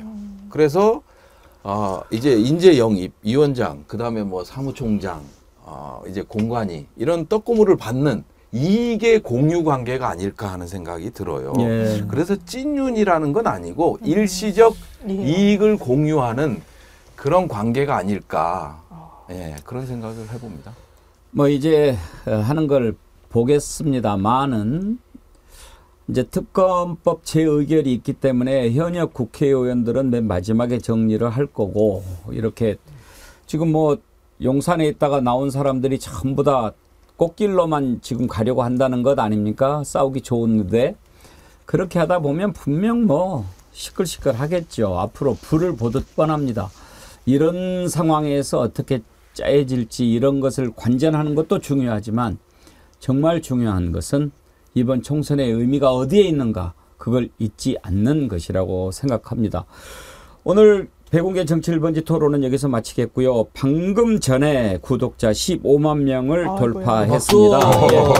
축하드립니다. 우리 김주적 교수님 오시면 꼭 좋은 얘기 하나씩 생겨요.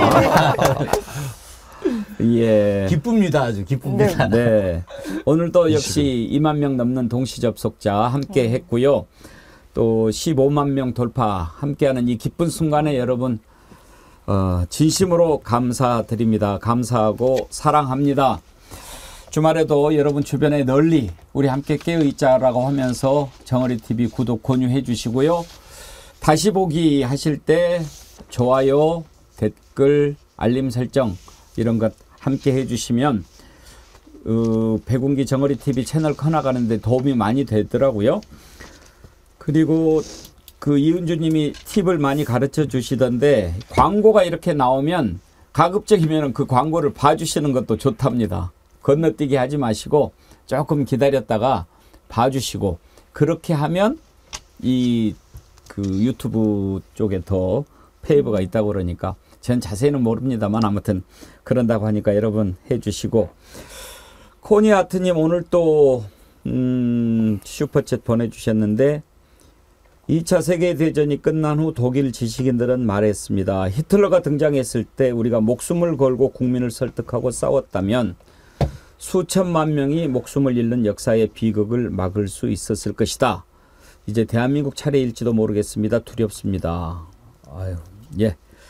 이연화님, 야, 이렇게 많이 보내지 말으시라니까는요. 예.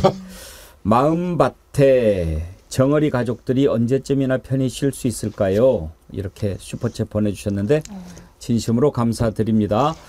그리고 앞부분에 정어리몰 저희들이 오픈하면서 소개해드렸는데요. 이 머플러 12,200원인데요. 사실 이 가격이 좀 의미가 있습니다. 원래 12,200원이면은 뭐 좀 너무 남질 않는다라고 이 몰 쪽에서 부탁을 했는데 제가 이건 첫 번째 우리가 준비한 선물이고 이른바 백운기 굿즈 아니냐 제 이름까지 넣고 그러니까 우리가 12월 20일 날 첫 방송했으니까 12,200원에 좀 맞춰주면 좋겠다. 억지로 부탁을 해서 이렇게 한 거니까요. 뭐 사실 처음이니까 정어리몰 남는 건 없을 겁니다. 그래도 우리가 사랑하는 마음으로 정어리몰을 한번 이렇게 세워주십사 하는 차원에서 말씀을 드립니다. 다음 주에는 제가 소개하지 않도록 하겠습니다. 여러분께서 많이 사주시고 주변에도 알려주시고 완판시켜 주십시오. 네, 부탁드립니다. 오늘 아주 즐거운 토론 또 유쾌한 토론 했는데 또 좋은 소식과 함께 끝나게 돼서 고맙습니다. 함께 해주신 축하합니다. 네 분 패널 윤경호 소장님, 장윤미 변호사님, 화이팅! 화이팅! 예. 구승찬 대변인이 정에 대한 이 지극한 애정은 이게 하나 마지막 긴급 건의. 예. 저 머플러를 파란 색깔 머플러 꼭 하나 좀 만들어 주십시오. 아. 그럼 제가 장담하는데 10,000개 이상은 대박 나옵니다. 파란색 머플러. 10,000개 더 나오죠. 최소 10만 개 나옵니다. 장담합니다. 그러니까요. 5개 색깔에 파란색이 빠졌네요. 예. 이거보다 더 진한 건 말씀이죠. 완전 파란색. 예. 민주당 색깔? 네. 알겠습니다. 한번 제가 가능한지 물어볼게요. 무조건 하셔야 됩니다. 네. 안 팔리면은 우리 김주적 교수님이 다 사주실 거예요? 네, 핍합니다. 예, 알겠습니다. 네 분 수고하셨습니다. 네, 감사합니다. 감사합니다. 여러분 제가 목소리도 좀 안 좋고 이번 주 컨디션 안 좋았는데 여러분께서 힘 주셔서 많이 회복됐습니다. 주말에 잘 회복해서 월요일 아침에 더욱 싱싱한 모습으로 찾아뵙겠습니다. 건강한 주말 보내십시오. 감사합니다.